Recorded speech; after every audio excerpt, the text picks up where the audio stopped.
Thank you. You guys got it. Hey, Qatari diplomat Mohammed Al-Madadi set off a bomb scare after allegedly trying to sneak his smoke on a flight from Washington to Denver.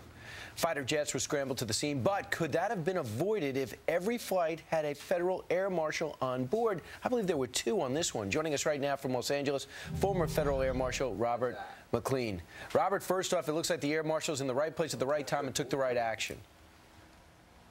Yeah, everything from the air marshals to the crew to the pilots, everything was done textbook. It was perfect.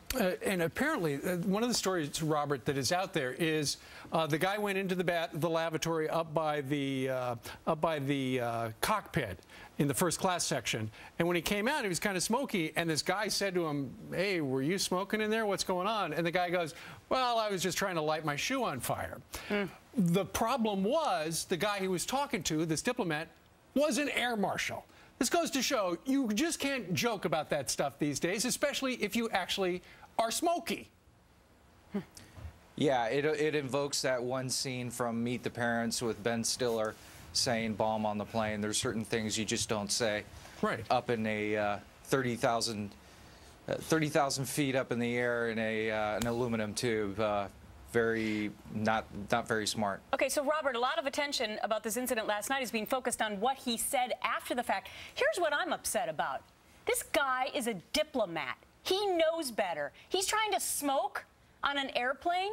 Come on. Everyone in captivity has known for 20 years you can't smoke on an airplane. Yeah, I agree. It's why is this guy performing missions in the United States, and why he's here, and the way he flaunts our policy? It's a disgrace. But will he get in trouble for that? Will he get in trouble because he is a diplomat? They're going to seriously probably consider expelling him. But I'm not a State Department guy. Just he did everything wrong as far as what a Federal Air Marshal expects from passengers on a plane. Mm-hmm. From what you know, are you comfortable with this story and with this explanation? Yes. It seems like this guy just said stupid things, and he was very arrogant and thought he could get away with this, probably with his diplomatic status. Yeah. I don't think it was a terrorist incident. Yeah, maybe an arrogance incident. Explain for us, though, something that apparently this particular United flight did. Obviously, the captain and the flight crew knew that there was a problem of some sort.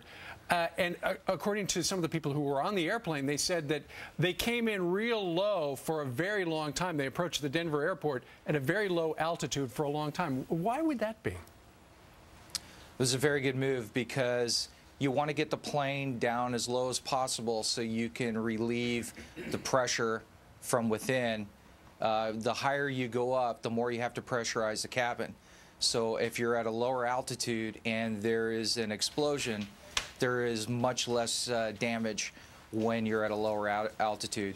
So clearly that was perfectly executed by the pilots. So clearly the pilots figured that there's a real possibility this guy might try to pull something. Yeah, they didn't take any chances. And luckily, they were over the Colorado Plains, where there is plenty of area that you don't need to worry about flying low. So it was almost they were in a perfect area for pulling this maneuver.